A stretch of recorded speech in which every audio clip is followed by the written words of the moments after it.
Nethunt CRM is a user-friendly tool designed to manage customer relationships and streamline sales processes.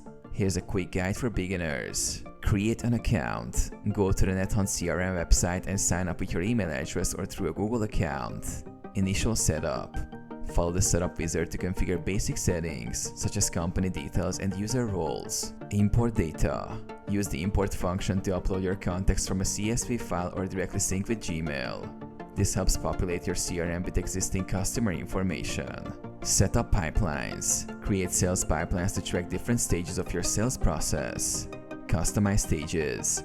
Adjust pipeline stages according to your business needs and workflow. Add new leads. Enter new leads manually or import them.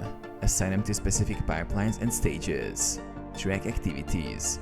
Log interactions, set reminders, and track the status of each lead and deal. Automate tasks. Set up automation rules for routine tasks like follow-up emails or task assignments. Generate reports.